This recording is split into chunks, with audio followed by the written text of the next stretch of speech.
My next guest I had the privilege to sit down with is a father, a visionary, entertainer, entrepreneur, educator, and advocate. He is passionate about HIV awareness, reproductive health, and entrepreneurship within the LGBQ and trans community. I'm so excited to bring this next guest to you and share this episode. I hope that you enjoy.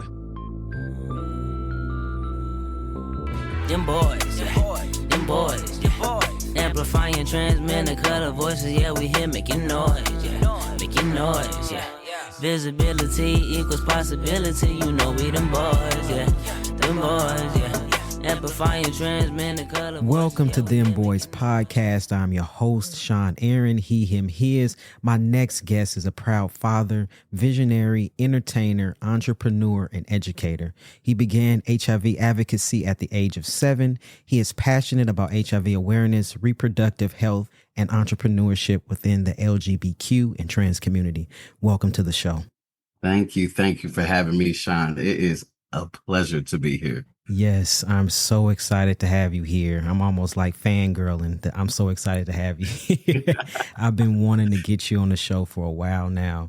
I've been following you. I always tell people I stalk on social media. So I stalk you and your family. I feel like I'm a part of you and your family. And I'm so glad to finally have you here. So you want to go ahead and introduce yourself for folks? Absolutely. My name is Jamel Ashely Ware, pronouns he, him, his. Originally from Detroit, Michigan, spent 12 beautiful years in Madison, Wisconsin, and now I reside in Atlanta, Georgia, where my life was completely changed by someone I fell in love with. And here we are, 6, almost 7 years later, 2 kids, happy, busy family. Yes, happy and busy. 2 little ones, too. How old are they? 2 little ones, yes. My son, his name is C, like the water, and he is 2 years old. He'll be 3 in May, and our daughter was just born this year. Her name is Air, but it's spelled H-E-I-R. Little wordplay there, and she was born this past July. So, yes, my birthday month is gone, Sean. Our birthdays are 10 days apart, which means to me that I no longer can celebrate my birthday the way I want to. When is your birthday? July 9th. July 9th. Yeah. It's all about the kids now. So you don't get to have that big birthday celebration. Yeah. So I want to say congratulations to being a parent with 2 little ones.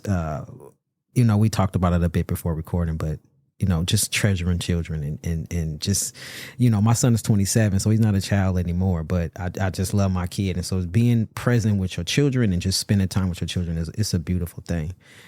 So I want to ask you, how did the name Jamel, how did that choose you? Yeah. Well, actually my mother chose it. So, my birth name is, I know a lot of trans people don't like to talk about their birth names, but, I value this story because my mother saw me before I was even birthed. My birth name is Ashely Jamel. And so when I transitioned, I just switched the 2 around. My mother rarely ever called me Ashley. She always called me Jamel. And I always wondered why, because it felt so much like a boy. I was going to say masculine, but I had to go back to my child self. I didn't know the word masculine. It was like, why you always call me this boy name? And she just said, I gave you 2 names because I feel 2 spirits inside of you, and you get to choose which spirit you will live as. And I never knew what the hell she was talking about. It just didn't resonate to me because I think as a kid, it's just like, I'm just a kid. I didn't see myself as girl or boy until about middle school. When puberty started hitting, that's when I started understanding, oh, maybe I am a bit more like a boy than like a girl. And so my mother died when I was 15. When I decided to transition, I wanted to make sure she was still honored. And I realized that she had already honored me. So there was no need for me to go searching for a name. I just needed to switch the 2 around. That's really beautiful, actually. And to know that your mother made space for you in whichever direction you were going to go. That's beautiful. And so I know you can't speak for your mother in a way because she did represent you already, but if looking into you right now, how proud do you think your mother is of who you are right now? Ooh, Sean, that is a question I ask myself every day. Hmm. 21 years. Well, I guess it has been 21 years since my mother passed away. And there was one point in life where I knew she would have been really disappointed in me. But now I believe she would be very proud of me. That point in my life where I think she would have been disappointed in me is because I wasn't living as she raised me. Had become very angry. And I recognize this in hindsight and a lot of therapy that my anger was because I never grieved. I didn't grieve her death. So my mother died when I was 15. My stepfather died 2 months later. I had a pet rabbit since I was 9. It died a few weeks after my stepfather died. My grandmother and my great grandmother died a day apart, 2 months after that. So I lost my entire family in 5 months. And I just kept living because that's all I knew. That's all I knew. And no one created space for me to grieve. And I mention that because I was a kid, right? So someone should have created that space for me, but no one did because they just assumed that I was strong because I always had to be strong. And so they just assumed I was okay. But no one is okay after losing half of your family.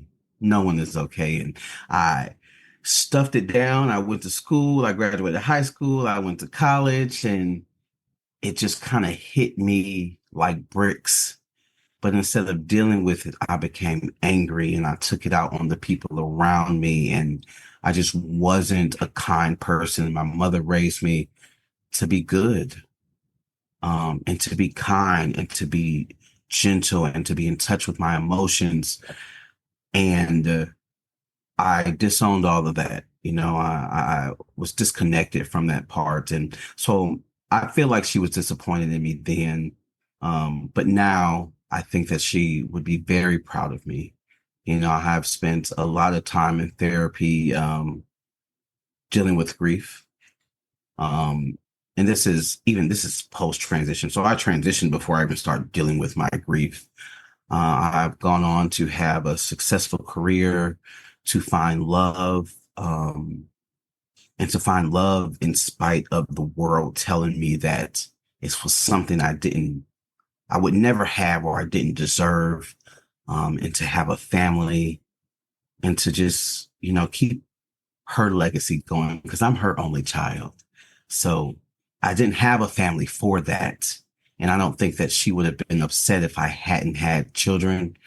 But I do think that she is glad that her spirit and legacy will continue living on.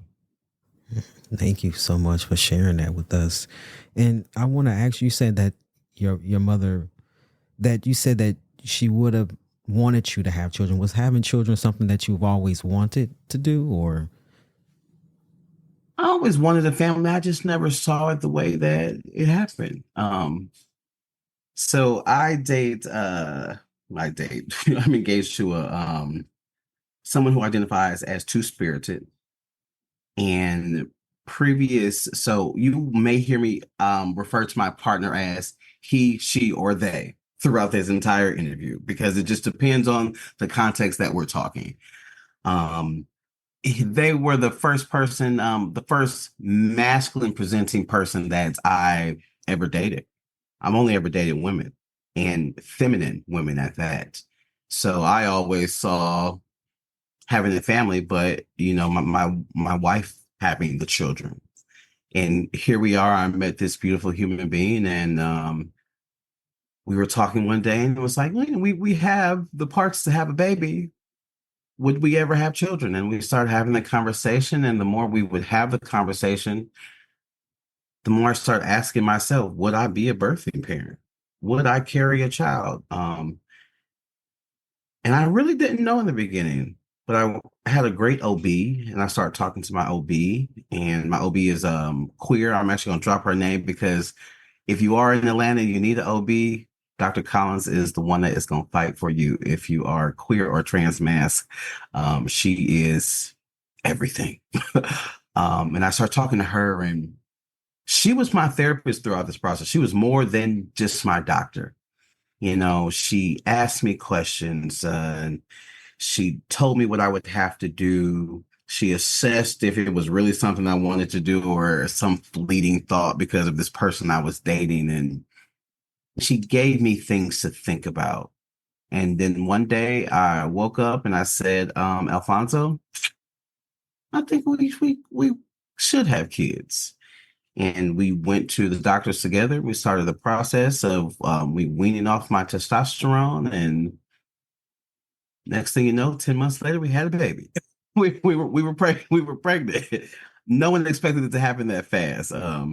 We wanted to have at least another year or two with each other, but God had another plan for us. So I love that. And then just to know that you have somebody that loves and cares about you and is with you through that process. That's beautiful.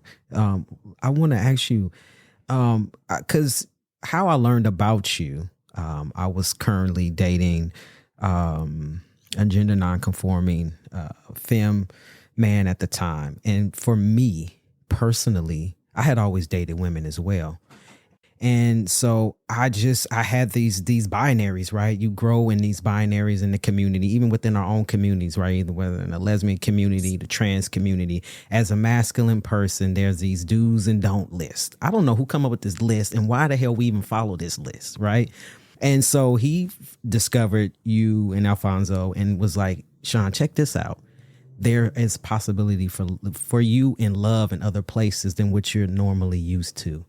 And so I was just blown away. I had never seen love in that way before, from a masculine perspective, from a trans perspective, from all these things. So to see your relationship grow, because I stalk you on social media, but to see you grow and your family grow, I feel like that's such an amazing thing. So my question to you is, how do you battle with those things, or if you even bother with those things of what people say or whatever to invalidate your family and who you are as a unit? that's a great question. Right now in this moment, fuck all them, right? But in the beginning, when Alfonso and I started dating, I think we both were unsure. So let me just tell you a little bit about our love story. We met in church. We met at the Vision Cathedral here in Atlanta, and it started off with us just seeing each other in church and taking a long route during go hug your neighbor to make sure we hugged each other.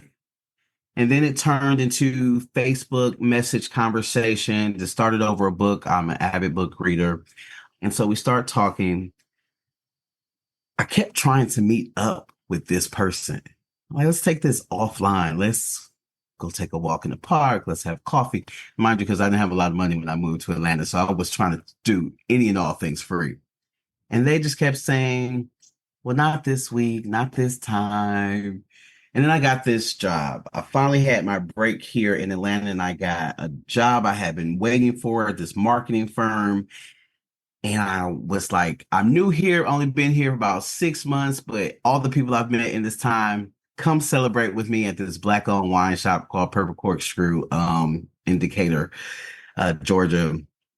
And they were like, thank you for the invite. I won't be able to make it. So I get there, first person there, having wine, talking to the manager, and I turn around, and Alfonso was the first person to walk through the door. At that moment, everyone else that came in might as well have not have existed to me. We were just locked into each other, and pretty much have been together since that day. And what I found out was, through those months of us trying to connect, Alfonso had found out I was trans and was like, I had no idea how to pursue or what to do. And in my mind, I was like, well, we could have met up and talked about that, because I had never in my life been so intrigued by someone who I presume to be a man. And so that was the beginning of us, where we both had to not only work through our inner feelings, but work through what other people would think. No one had even said anything yet because no one knew we were even dating, but we both had created all these narratives. Here, Alfonso had lived his life as a gay man. That's all he knew. And here I've only ever dated women. That's all I knew. And yet we couldn't stay away from each other. And so we learned, as we grew together, we learned to shut out the noise.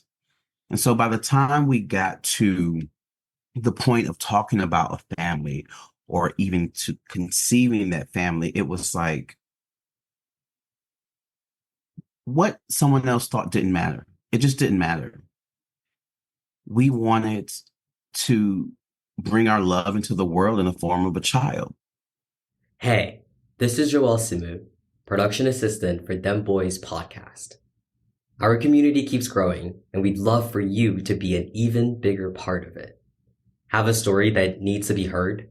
A powerful moment you'd like to share? Well, we've expanded our newsletter to include more voices from our community, and yours could be next. We're looking for those meaningful snapshots of life, your personal stories and reflections that capture who we are. Think 100 to 200 words that pack a punch. Ready to share your story? Send your writing to me at joel@dembois.org. That's JOEL@dembois.org.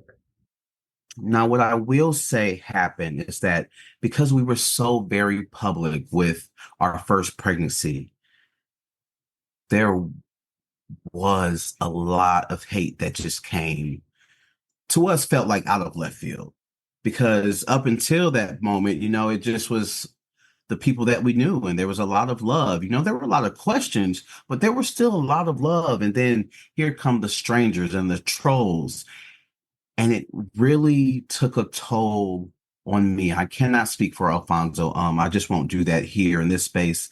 But it took a toll on me, and it made my postpartum worse because for the love of me, for the sake of me, I just could not understand why people didn't just see the love that existed, why anything else mattered to them, why they just didn't see two people that found each other and wanted to bring life into the world together, why it mattered what parts I had or what parts they have, or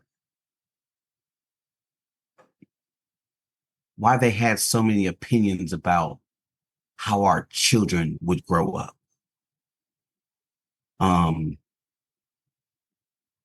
And it bothered me. It bothered me because all I've ever wanted was a family, especially since my mother died and since my grandmother died and I lost my stepfather. All I wanted was a family, and I finally had it. But so many people were trying to tell me that it was wrong and that it was disgusting and that we were going to hell and whatever else they had to say. And one day, I put a call out on Facebook because I realized that I had been in denial about being in postpartum after our son was born. And I finally accepted it, and I kept looking for therapists, and I just had therapists say things like, I don't think it would be a good fit, or them trying to be a good fit and me being like, this ain't it. So I put a call out on Facebook to the queer community, and someone responded and put me in contact with my current therapist. And I walked in her office, and by the first 5 minutes in, I just cried because I said, I have been looking for you. I need you. I am drowning. Like, this is supposed to be the happiest time of my life, and I feel like I am just under this dark cloud, under 10 feet of water, and I cannot get out.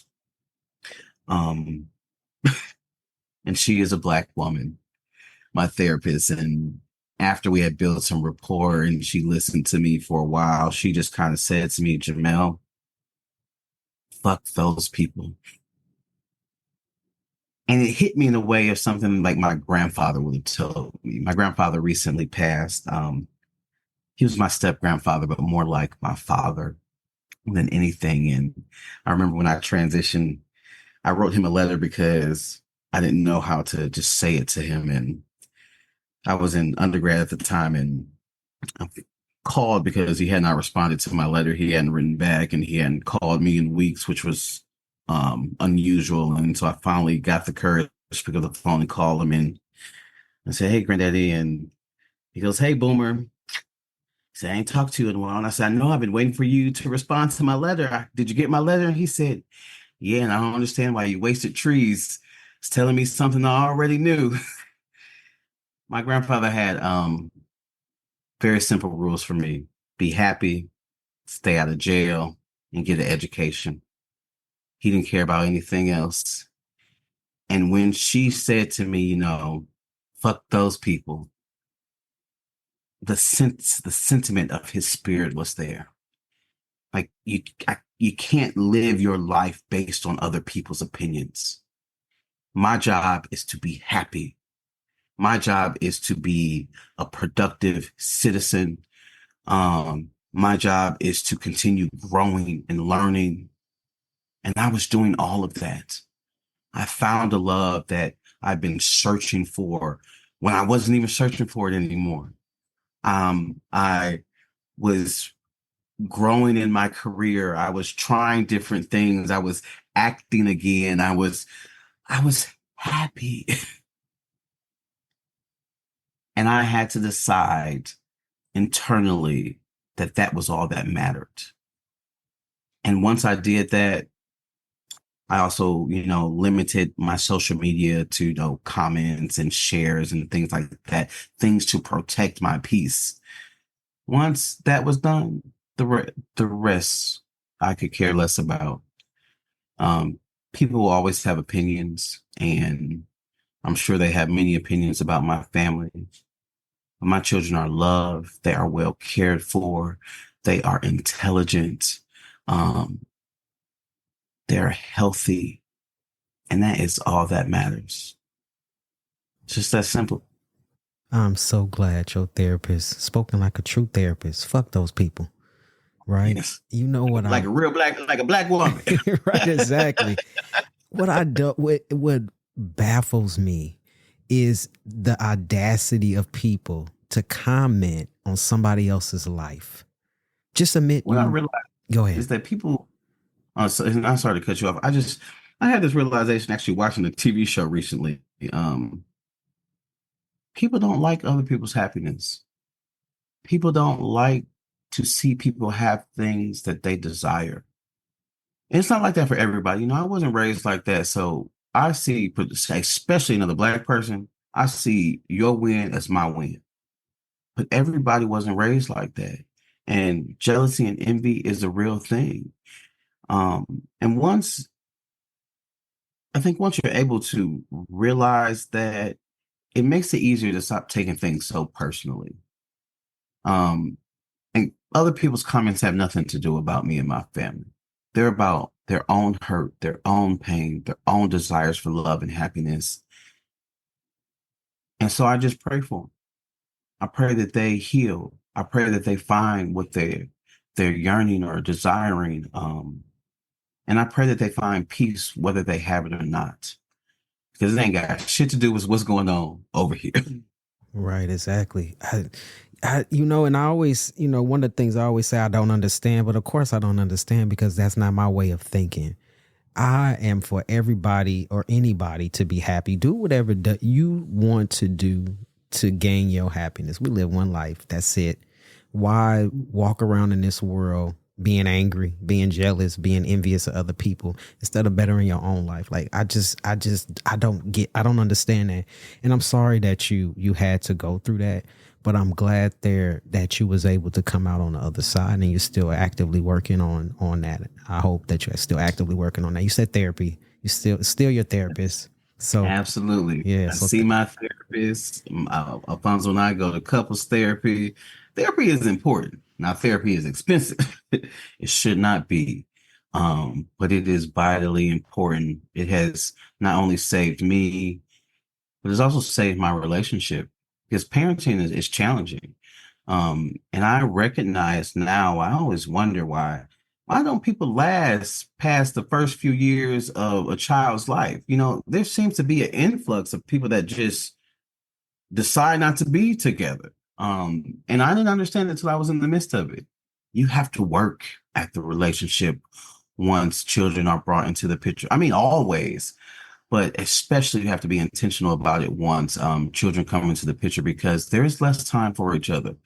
And you are stretched thin and you're exhausted and you're trying to balance more. And you have this little human who needs something from you at all times, even when you think they're asleep. My kids could wake up right now and I might have to say, Sean, I'll be right back. Well, luckily my partner's here, so I wouldn't have to do that. But it's just a scenario. So yes, still in therapy, still working through it, able to work through other things now, and making sure my relationship stays strong as well through couples therapy. I believe in individual therapy and I also believe in couples therapy because it works. And just like you said, relationships, you have to do the work, but it can't be just one-sided, right? Both people have to be willing to do the work in order for it to work, right? Absolutely. And one of the things when my son was growing up that we didn't do was argue around him. When we split, which was later when he was an adult, he had no idea why we split. He thought we was cool. I mean, we were, but there was some issues, right? But he was like, wait, what you mean? Because we chose not to argue in the house. We chose not to fight in front of him. He had no idea. And so but that takes work, right? In order to do it in that way. And so I want to ask you, do you have any advice for somebody who's listening that your story resonates with them and they're like, you know what, Jamel, I want to be a birth giver as well, but I don't know how to drown out all that noise even begin to start a family. Is there any advice you would give to someone? Yeah. I think first and foremost, you have to be sure of yourself, right? You have to take the time to know and understand who you are. You have to have some kind of purpose in life, because I think that purpose helps drown out that noise. You have to have community too, because we are human beings and human beings need community. And when you are trans mass and you are deciding to be a birthing parent, you have to recognize that even other trans mass folks aren't going to understand it. So you need to have your folks that you can lean on and talk to. And at the end of the day, you have to realize that you are more than your reproductive system. And that's where purpose comes in. Because once you do carry and birth a child, you kind of belong to someone else. You belong to those kids. And so having a purpose before you decide to have children helps you hold on and maintain your individual self once those children are here. And it also makes it easier to drown out that noise as well, too, because you have something that you love to fall back into. You have those people who understand to fall back on. And I think it's a tough one. The advice question is it always gets me, because out of all the things I heard, I'm not really sure what helped me the most. It was more of an internal decision. It was a decision between myself and my partner, and whether someone agreed with it or didn't sway how we moved. So I think the biggest thing really is just to be sure. You have to be sure about it, because ain't no going back. There is no return on the baby. The baby is here to stay. Right. Babies do not come with a receipt and 30-day return policy. There is no manual on how to use the baby. And there is no return there. Right, exactly. Hey, this is Joel Simu, production assistant for Dem Bois Podcast. Love visual storytelling? Then you'll want to check out our YouTube channel. We're bringing you exclusive interview shorts and taking you behind the scenes with content you won't find anywhere else. Find us on YouTube at Dem Bois Inc., or click the link in our show notes. You know, you really inspire me in a way, and I'm gonna tell you why. I guess my life has always been run by this binary thing, right? And when I first saw you, learned of you, and just even watching your journey, I had to think to myself, what would my life have been like had I not listened to all that noise? And so, but for one, I know I never wanted to birth children, but I also knew I never wanted to have children because I didn't want to be like my mom. And for folks who've listened to previous episodes, my mom to me was very verbally and physically abusive. And that's because of situations that she was in. Right. And that just spilled out into how she treated our children. But I never wanted them because I was like, I do not want to grow up to be a parent like my mother. But lately I've been thinking and reflecting, especially when I see like you bringing a second child into the world. I think like, what if I would have not listened to that noise and I actually leaned into myself to really ask myself the question, why I didn't want kids, or if I really did deep down inside, right? Was that something that I missed out on because I was listening to all this noise about masculine people can't do this and you can't do that, right? What if, I had seen other images of folks that was just like me or on the same journey as myself doing what you're doing. And so to know, yes, it's a struggle, right? And it's hard. But you are, because I always say visibility equals possibility, but you are a possibility model for other folks looking at you to think of those questions, right? I mean, I'm 43. That can't happen anyway, right? And also reproductively and surgery wise, I can't do that anyway. But just to think, like, who would I have been had I led differently with the decisions that I made, right, in relationship with others? It could have maybe not been, but there was a possibility that it could have been. So I reflect on that often and thinking of how you inspire me to even just have those thoughts, because I never had those thoughts before. And so I really appreciate you for that, and even just being vulnerable and sharing your story with folks that's listening. I had very early training about having to not care about what people thought. I was born HIV positive. So that is how I became an activist so early. And it's also why my mother and father both are deceased. And what I learned very early on is that people will not like you for whatever reason. And it really taught me that I had to be confident in myself, and I had to just move in a way that felt right for me. So I also think I believe that it showed me how to recognize people who were for me and those who weren't for me. I've been a loner all my life. And I don't know if it's a combination of, circumstance versus I'm a July Cancer, so I'm just very much in my shell. But there have been very few people that I have felt the need to befriend. And I don't say that because I think I'm better than other people. It's just not that. I just very much so am a loner. And I like deep conversation, and that doesn't go over well with everybody. And I've always been like that, even as a kid. So I'll give you an example. I remember in 5th grade, I don't know how this started, but I would be on the playground and people would come up to me and be like, so-and-so just did this to me and you need to tell her to stop. And then the other person would be over there, and next thing you know, I'm mediating. I'm trying to mind my own business. I'm trying to wait for my turn on the swing. I'm spending my recess time not mediating. And my life just kind of has been like that. But that is fine when people need things. It takes a lot to get to the lightheartedness of me. I really do. Part of that is, my life from the very beginning has been very heavy. I dealt with a lot of death. My mother worked in the field of HIV. So not only were we living with HIV, but she was working in the late 80s, early 90s. So death was continuous. So that's what I knew. So it created a very different child, right? And because of that, I lean towards death.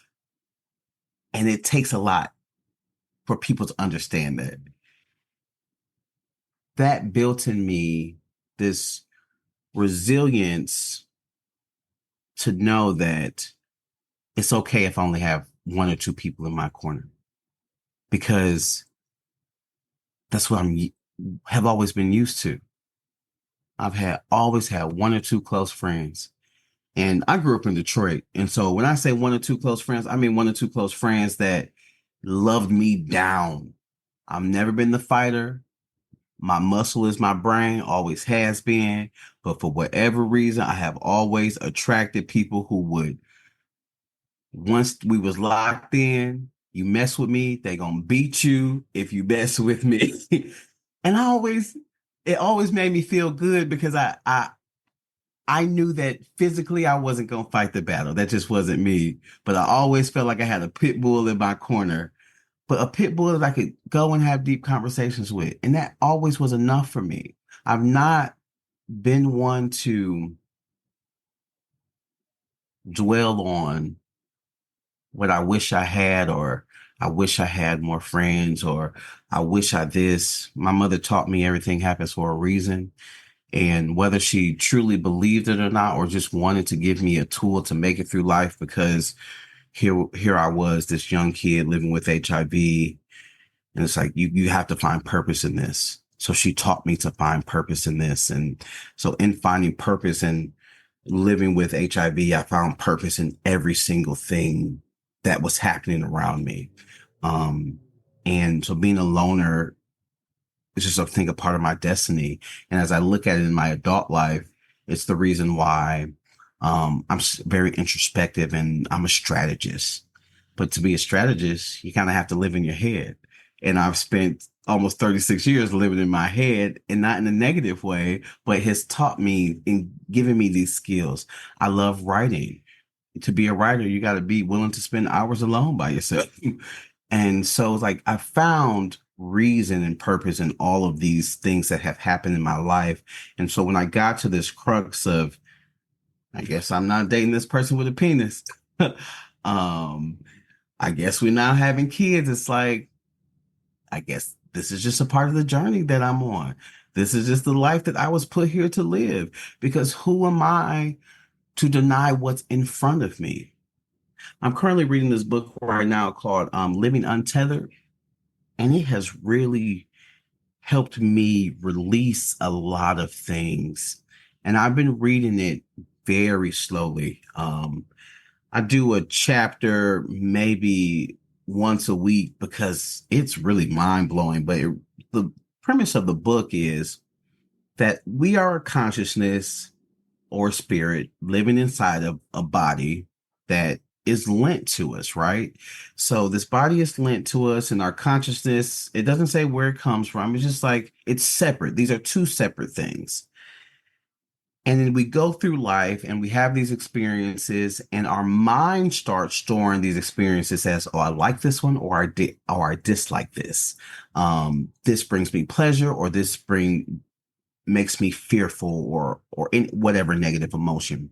And then as we go through life, we have all these stored experiences that then start corrupting what is in front of us. So instead of being present in the moment that is happening, we have these experiences telling us the narrative. Oh no, this makes you feel fearful. This has triggered you in this way. This triggers you in that way. And so now we're going to react based on past experiences versus what is actually happening in front of us.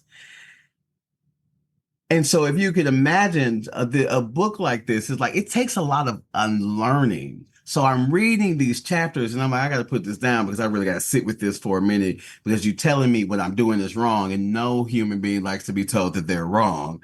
He doesn't use words like you're right, like right or wrong. It just is what it is. So while in some areas of my life, I'm good at accepting this is just what life is.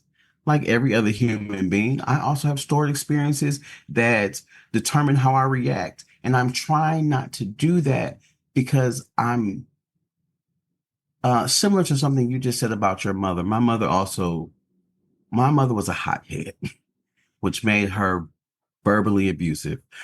She wasn't physically abusive, but I think that's because my grandmother threw her through a glass pane window, and she was like, "I never want to be like that to my kids." But she just had a hot temper and a hot mouth. And so she would say things that, well, why would you shouldn't, no one should speak to a child like this. And I recognize that in myself. It's something I work on in therapy. It's something I work on in couples therapy. And I'm like, I don't want to do that to my kids. So why is it that I'm being given all these tools by my therapist, but I cannot stop reacting or being triggered by certain things? And it actually was the nurse after I gave birth to my daughter, who was like, I think you should read this book. Just random. This was same nurse that we had with my son. Very, very privileged to have had a wonderful experience at Emory Midtown Hospital when giving birth as a trans person. 2 years later, it's the same people still working there for the most part. And they're like, "Hey, welcome back." This young girl walking out of the room one day, it goes, because I was reading something. I can't remember what I was reading. She goes, "I think you should read this book." And I was like, "I'm going to order it right now." And Mom, tell you, I'm so glad I ordered that book because it is changing my perspective. It is helping me heal some things and also recognize that what is in front of me is not what's behind me. So stop treating it like the experiences I've been through. Treat this moment in front of you brand new. Take it all in. Don't be offended by it. Don't be overexcited about it.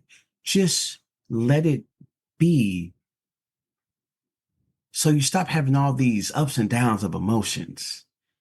It's not that emotion is bad, but for myself, you can take me to one end or the other, 0 to 100 real quick.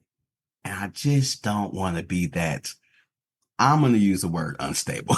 I don't want to be that unstable because I know what it did to me as a kid. I want to be kind to my partner. I want to be kind to my children, and being kind and having boundaries and are different things. Like, this doesn't mean that I just let anything fly. Boundaries are equally as important to all human beings.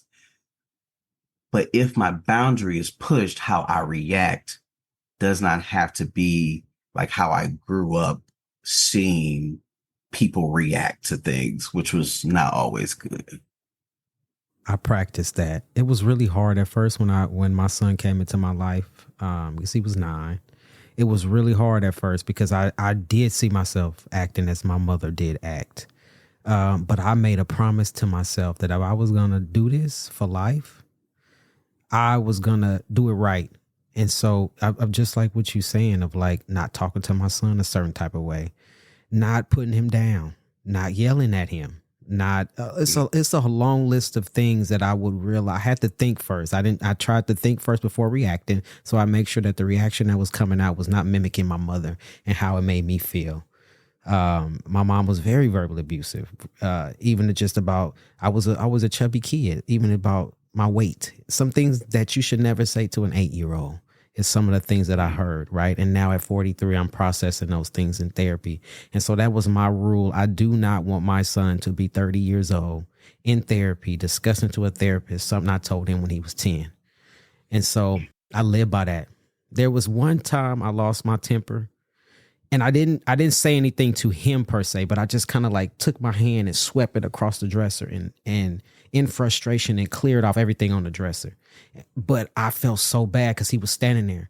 And I was like, well, you didn't. I'm thinking to myself, well, you didn't hit him. Well, you didn't cuss at him. But even that one action was something I was like, I don't ever want to do that again. And so you have to be very mindful about the things that you say to your children and things that you do to your kids, because And I will say that I kept that up.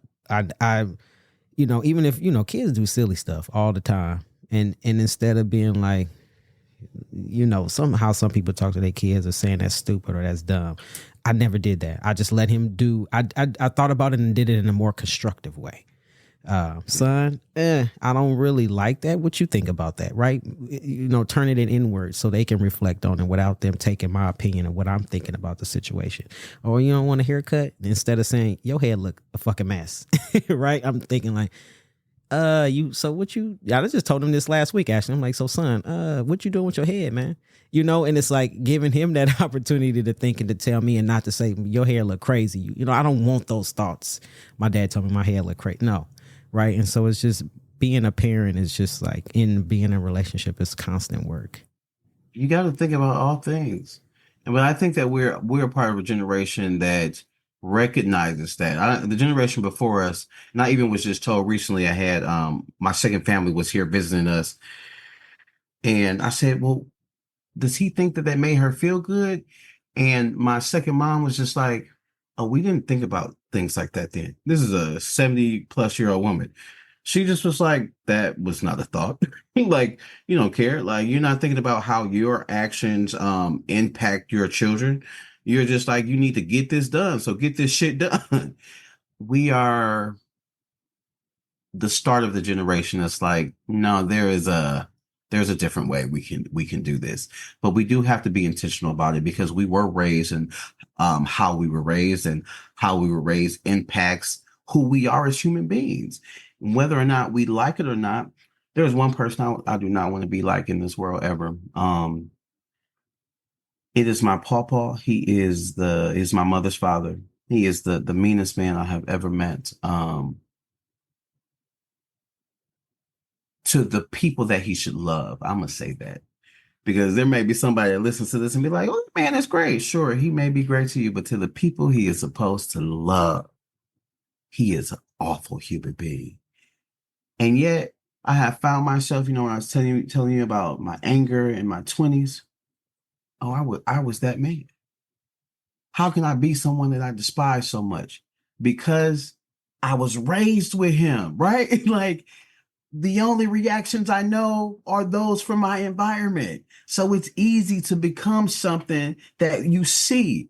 I don't want my son or my daughter to grow up yelling at people because they upset about something or they didn't get their way of. No, we have to teach. Communication is taught. Processing emotions is learned. Like those are skills. And unfortunately, most Black folks don't have those skills. And even worse, many folks in the LGBQ and trans community don't have those skills either because we spent our entire adolescence fighting just to exist, whether we were fighting with our families or fighting with our peers. So of course we are angry, but there was no one there for most of us, because this ain't all of our story, but for most of us to help us process our feelings, our emotions about who we are, about being different than our peers.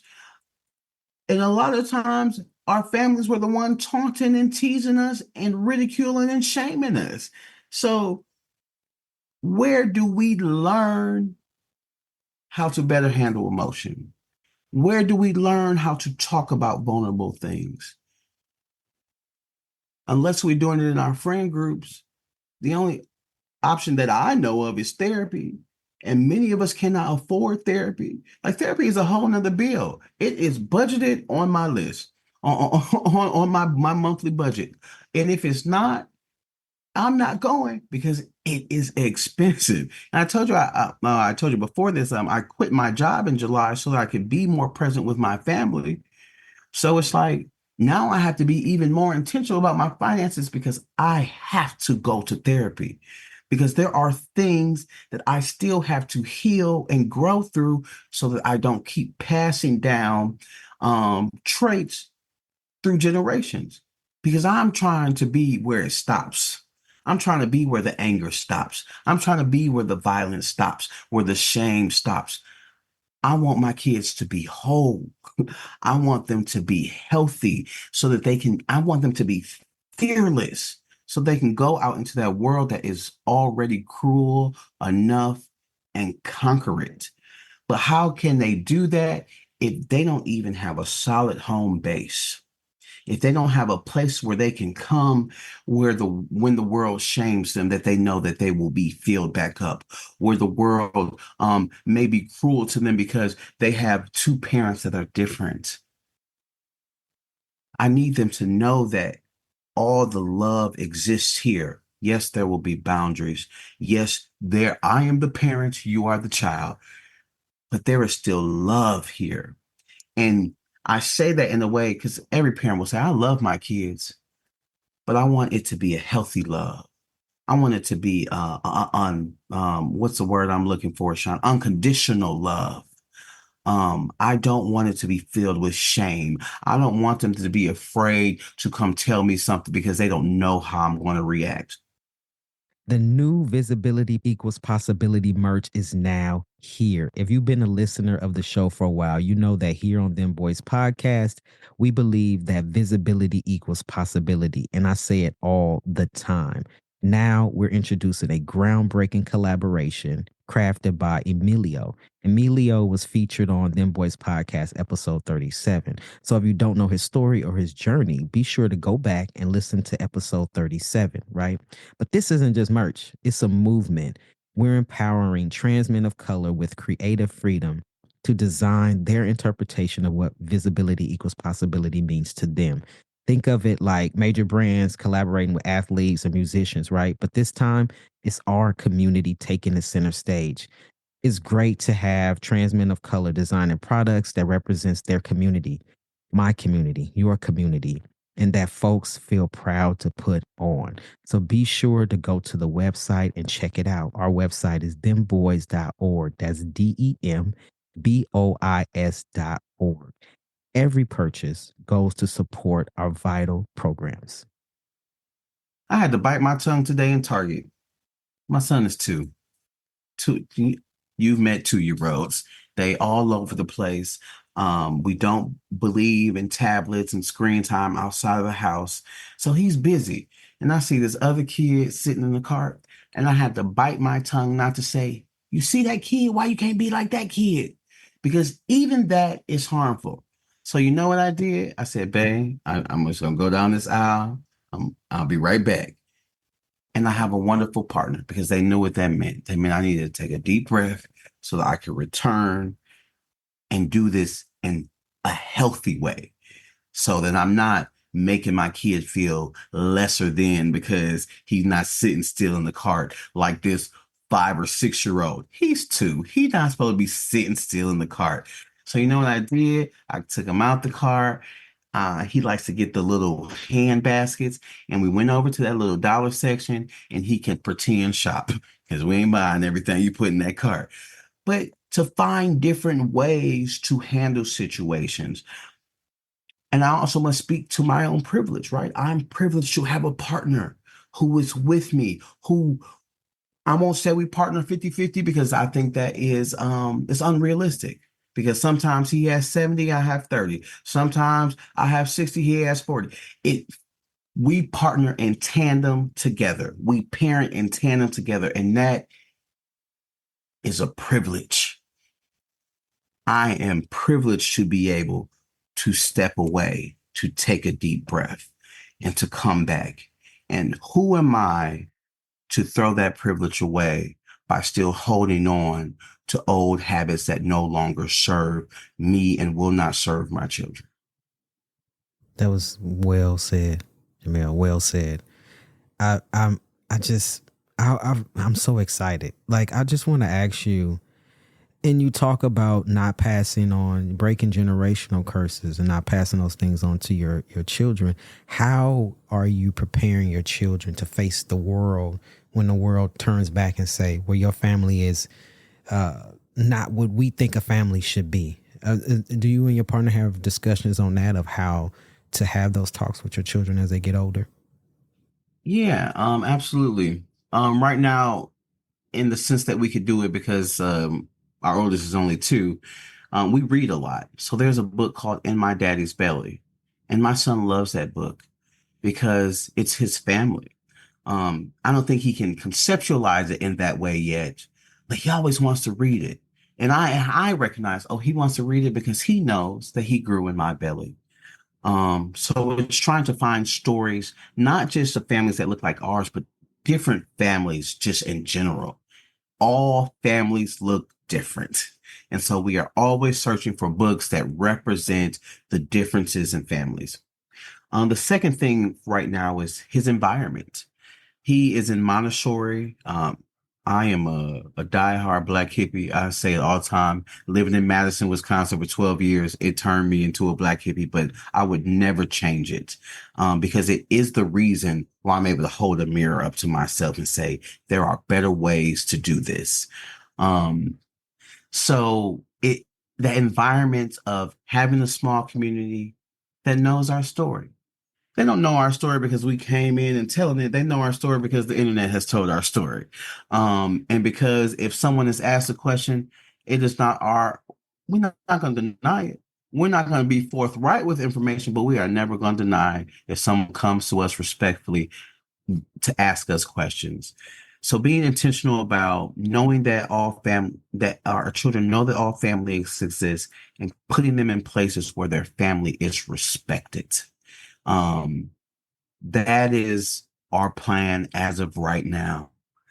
As they get older and people come to them, I won't say we have a plan outside of ensuring that they know that home and their family is safe, is full of love, is full of respect, so that when those moments happen, we can sit down and talk about it. We can figure out how to work through it together. But ensuring that good people are around and that we're in the right environments is where we are right now. And maybe I'll come back in, 5 years when they're a little older and, actually have friends. And we can talk about this again. But the only thing that I try to plan out in decades is my career. And even I'm learning in that baby, those things can change too. Yeah, So absolutely. I'm just trying to take it as the moments come right now. Yeah. And that was actually my next question to you, because you mentioned that you quit your job a few months ago. So what is next for Jamel? What is next for you and your career? Yeah, so right now I am getting my MBA at Emory University here in Atlanta. It is something I wanted to do for many years. I started my first business at 25 just because I saw a need. I'm a social entrepreneur, so when I see issues in community, I like to find solution for them. So I did that with no business background, and I did it because it needed to be done. I did it because I was having fun and because I like challenges. And then I moved to Atlanta and I fell back on my social work degree, but in a very unexpected way. So I started running a program for young queer entrepreneurs. And I was able to build that program. And in building that program from scratch and in meeting these amazing youth with these great ideas and using my network to help them grow it, I started recognizing where are my gaps that I want to improve. So I went back to school. And right now that is my only focus outside of I've revitalized my business. It's called the IR agency, where I do consultancy for care providers, how to deal with trans mass folks when they come into their office, particularly around reproductive health. I am working with a friend of mine. We are getting ready to do something really big for trans mass families and particularly birthing parents. So I'm super excited about that. But really, Sean, as much as I can focus on those things, the thing that I care the most about right now are my kids. It means everything to me to be able to wake up and get them ready for school every day. To be able to be home when they get home. Well, when my son gets home, me and my daughter are at home all day long. But it feels good to have this freedom that I've never really had. I mean, I've worked since my mother died. So I've held a job since I was 15, a almost full-time job since I was 18.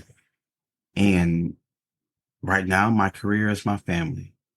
And outside of that is ensuring that other people who are like me have the opportunity to experience the love and the family that they want as well. So we'll see how far that goes. And again, have me back in 5 years and we'll see where I'm at. Definitely. I would definitely do that. I love that, Jamel. I love that for you. I really do. And I can't wait to see what comes next. Right. And yeah, I just can't wait to see what comes next for you. So this is the part of the show where I like to ask my guest a random question. The question may or may not have anything to do with what we talked about today. And so my list is always growing. I got 52 questions now, but I'm doing something different this year. So I'm doing a take one and leave one. So you pick a number between 1 and 52. I read you that question. Once it's answered, then you leave a question for a future guest to answer. So go ahead and pick a question between 1 and, I'm going to say 1 and 50 because the other 2 questions I just got today. So the ones that are right in front of me are 1 through 50. I'm going to go with my number, which is 6. Number 6. Number 6 says, if you could have one superpower, what would it be and why? Oh, man. You're going to learn a lot about me in this one. Let me see. If I could have one superpower, just one. Dang, I have to pick one. Sean, out of all the questions to ask me, this is the most difficult one. Let's see. Because there are 2 that I really want. Okay, give us 2 then. It don't got to be 1. I can give you 2? Yeah, go ahead. Okay. I would want to be able to manipulate time. Ooh. And that is for very personal reasons. I just would like to go back to a few moments and say some goodbyes that I wasn't able to say.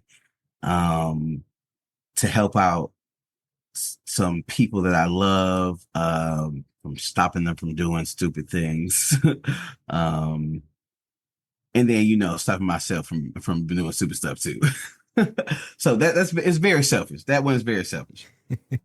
Other one would be to to be able to walk through walls and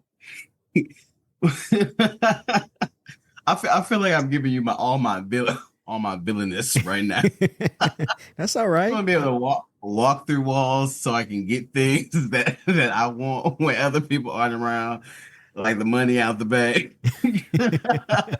like the good food they hide in the back of the grocery store. I like that second one for sure. As an actor, the roles I want to play most actually are villains. I've been watching the new Penguin on HBO, and man, I would be such a good Penguin. Really? It's like, for me, acting is like those things that you can't really do in real life. So if I think of myself as a pretty good person on an average day. And if I'm gonna have a superpower, though, I think that I may lean a little bit more towards I'm not gonna say villain, but I'm gonna say Robin Hood. If to somebody Robin Hood was a villain because he was taken from the rich, given to the poor, I'm gonna use my powers in a way the U.S. government probably would not appreciate, but my fellow man would. I hope you get that then, because we need some help over here. I know, right? I always say, every time I hear something about something being hacked, I always say, well, y'all hacking the wrong stuff. Yeah. You need to hack them federal student loans, take them away. Delete. You need to hack the credit bureau. Right, exactly. And you hack something that is going to be useful for the masses. Right, exactly. They need to do some Robin Hood hacking. Right. Go in my student loan and hit delete, please. Delete. All right, Jamel. So leave one for us for the next guest to answer. All right, Sean, let's see. My question is, why do you feel the need to be normal? Ooh, that's a good question. I've been getting some good questions from folks. That's a good one. Why do you feel the need to be normal? What is normal, right? Yeah. Love it. All right. So hopefully somebody picked this one in the future. That's a good question. I would love to hear an answer to that. Jamel, I'm so glad that you joined me today. Is there any last things you'd like to say before we get out of here? You know, what I wish someone would have told me in the beginning of my transition, and what I would want to leave with folks today is there is no one way to transition. There just isn't. You know, you don't have to have the surgeries. You don't even have to go on the hormones. If people should respect you as you see yourself, because that is the humane thing to do. Don't feel like you have to do something that you're unsure about. Don't feel like you have to fit into a binary, that you have to be straight identified, that you can't have what you truly desire. Because transitioning doesn't change your dreams and your wishes and who you are at your core. It is just you bringing your spirit from the inside to the outside. So do it boldly and do it in your way. And if the people around you don't like it, just find new people. Amplifying trans men and color voices, yeah, we here making noise, yeah, making noise, yeah. Dem Bois, yeah, them boys.